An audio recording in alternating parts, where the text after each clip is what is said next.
Hello and welcome to Nameables. If you look up at the sky on a clear night, you'll be able to distinguish moon craters, which are often named after great deceased scientists.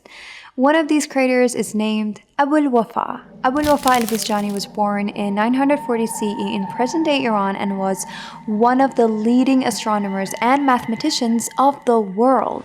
He traveled to Baghdad at a young age. Back then, Baghdad was the capital of an Islamic dynasty that strongly supported and funded scientific projects such as Baghdad Observatory, in which al-Wafa used to work.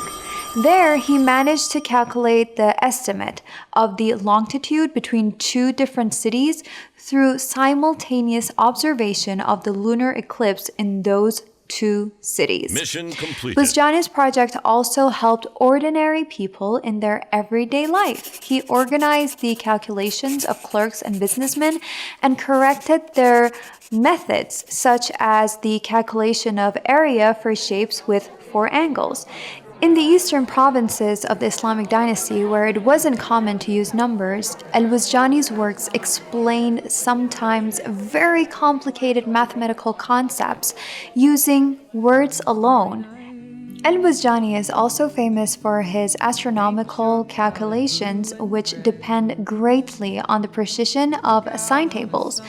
In his astronomical work, al-Wafa used all trigonometric functions and calculated tables for them. He was also the first one to ever take all previously known trigonometric knowledge and condense it into one chronological piece of work.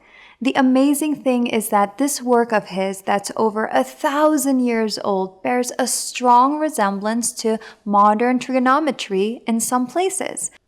But al-Wafa didn't stop there. He also added a ton of new developments to the field. He constructed new and more precise sine tables and simplified the solutions to spherical trigonometry. He defined the terms tangent, cotangent, sine, cosine, secant, and cosecant, and all the basic relations between them. This is why it is safe to say that he was the first person to discover the most accurate and comprehensive trigonometric formulas that we still use today.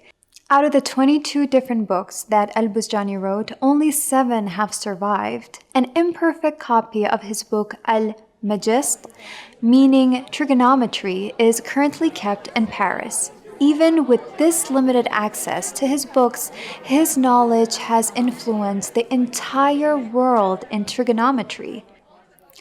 Al-Buzjani's trigonometric knowledge was so advanced for his time that no scholar was able to add to it for some 7 centuries after.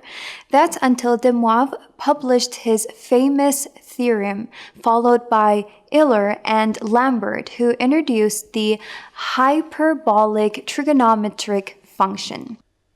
al-Wafa was also one of the scholars who introduced geometric dissection puzzles.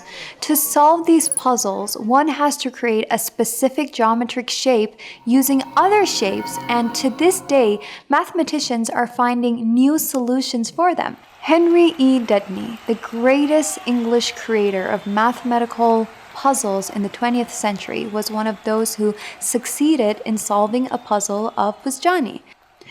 Now, it seems like al-Wafa created these puzzles for the entertainment of great minds, but they were later used in intricate architecture as well. Today, we live in a world where everyone carries a mini computer in the shape of a smartphone in their pockets. We have to remind ourselves that the luxuries that we are accustomed to today would be impossible without great mathematical discoveries like those of Al-Buzjani, the man the likes of whom only come about every once in a blue moon.